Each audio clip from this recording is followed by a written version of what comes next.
Hi, Grandma's Hands. This is my Renaissance Grandma. I was starting on my fertilizers, and then I decided that I want to share this. So what I'm doing is I'm going to start with my organic bananas. Okay, so I am going to peel 2 bananas. I've already cleaned the outside of it really well. And I'll just freeze these bananas for a smoothie or something. So I'm going to put the banana peels in this first cup. I'm just going to put 2.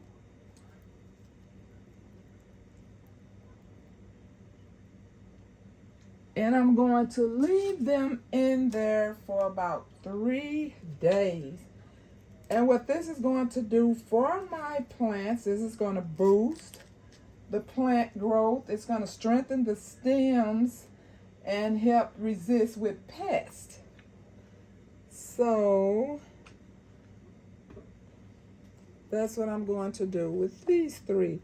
And after I let these sit for the amount of days that I'm going to let them sit, or the amount of hours, I'm going to fill them up in these tall bottles and complete that with rainwater. Okay, so there's my banana peels. Okay, the next one I'm going to do, now I use these things at different times. I don't use these all at the same time. It depends on what's going on with the plant, which is why I would use them. So the second one, I'm going to do my Epsom salt. And I'm probably going to put maybe half a cup.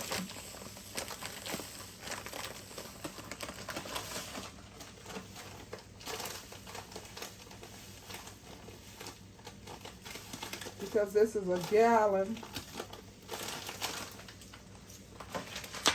It's a gallon of water. I'm just putting them in these small jars just to mix them.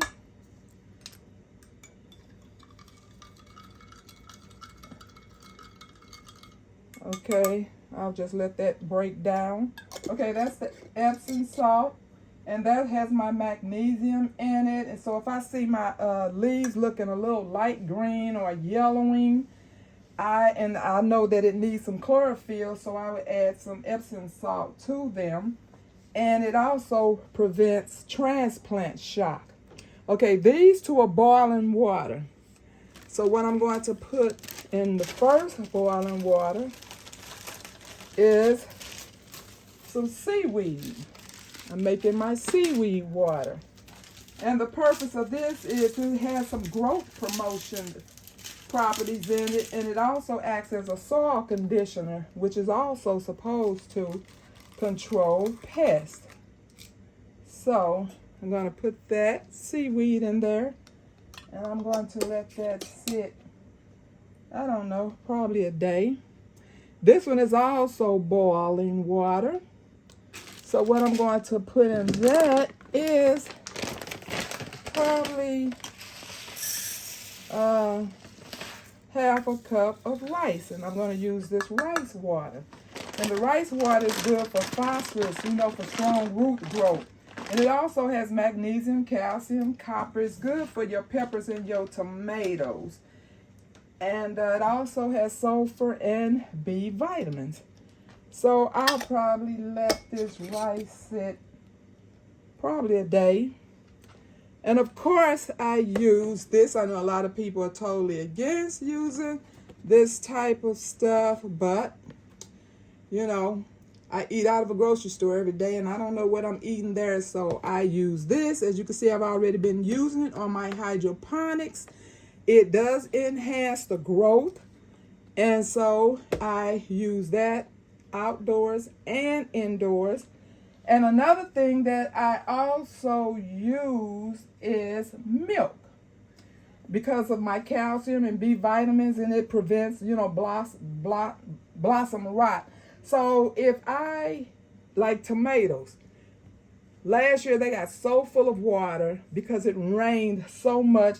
So if you think you have some blossom rot, then you could probably put some milk in that pot to try to save the tomato. So those are the things that I use every year.